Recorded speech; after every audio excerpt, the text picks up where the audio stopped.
Hey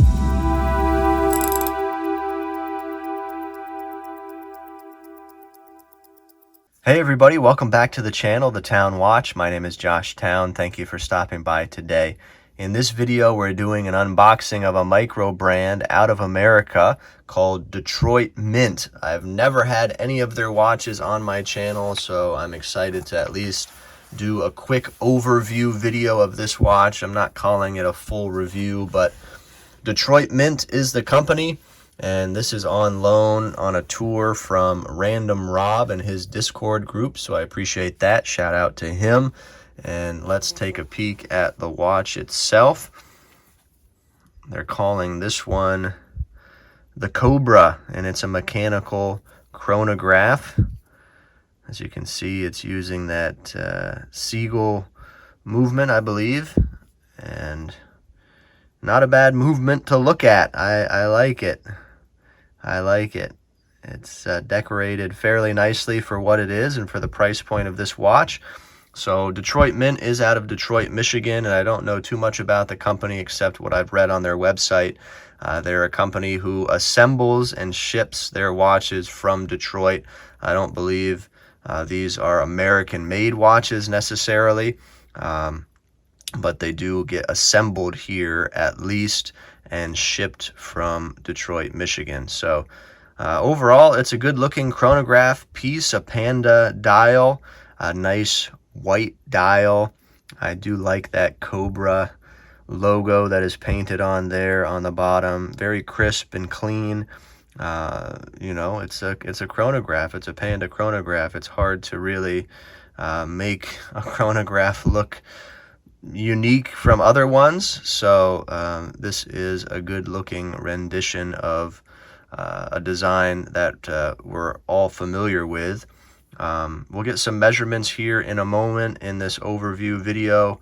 I'll throw it on my wrist and we'll get a loom shot before the video is out, but I'm only having this watch for a few days, so I'm just calling this a quick overview video. So let's try the chronograph out here. Did I press it all the way? Oh, there you go. Gotta press it all the way down. So the left subdial is the running seconds, and then the right subdial is a 30-minute timer. And you can see the chronograph hand in red going around the white dial.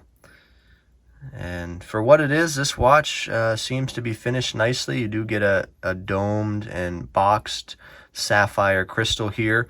I'm not sure if the crystal on the back is sapphire, so I'm gonna have to fire up the diamond selector and test that out here in a second. I'm guessing it's mineral crystal, but we'll check that for sure. One thing that I've found on this watch, it's a little bit hard to wind. I think the crown is slightly small for what it is, and then I found that my fingers were hitting the pushers as I'm trying to wind the crown, so I found that a little bit difficult. It is a signed crown, and let's just check the measurements on the crown itself.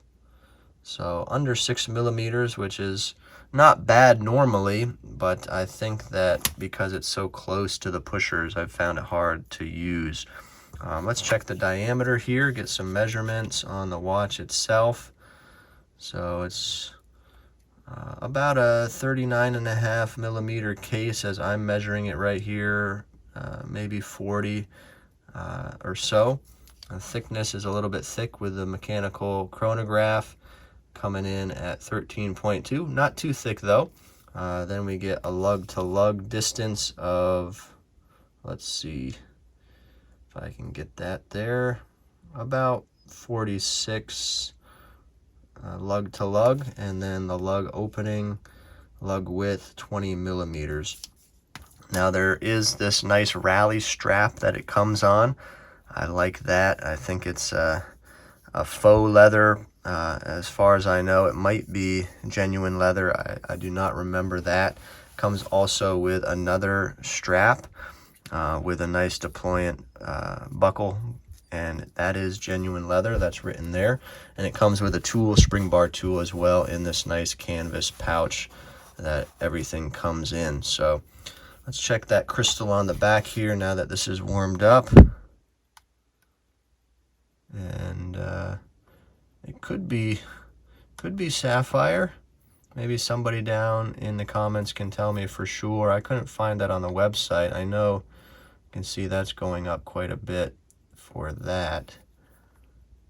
Maybe I have it turned up too high. Let's turn it down just one and see what happens. It seems that's a mineral crystal for the case back anyway. So just take note of that. Screw down case back, but it is nice to see that movement. It is something that is enjoyable to look at. And we'll stop the chronograph here, and it flies back just like that. So nice sign buckle, solid stainless steel, brushed. And I'm gonna put this watch on my 6.5-inch wrist now and give you a wrist shot. I'm wearing my Citizen ProMaster Tough. And so we'll take that off and throw the Detroit Mint Cobra on the wrist. All right, there it is again on my 6.5-inch wrist, just for your reference. I think it fits pretty good, and the thickness really isn't too bad. I thought it was thicker than it is, but 13, a little over 13 millimeters really isn't too thick. So feels good on the wrist. I have worn it a little bit around the house and such, and found it to be a pretty comfortable watch. I'm going to shut the lights off and we'll check the lume now. All right, here's a quick lume shot. I charged it up just for a little bit with my UV flashlight, and it's glowing pretty good initially.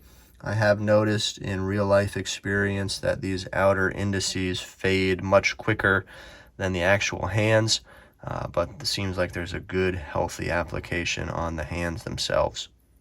All right, guys, what do you think about this Detroit Mint Cobra, this Panda dial, this mechanical chronograph with that seagull movement? Let me know your thoughts down in the comments below. I'd love to interact with you there. Do you like this piece? On their website, the cost of this watch is $399 US, so you can keep that in mind, and you can make your own determinations if you think that is good value for your money. I'd love to interact with you down in the comments, so leave whatever questions you might have, and I'll try and answer them if I can. And please give this video a like if you liked it. Appreciate that very much, and it helps out the channel.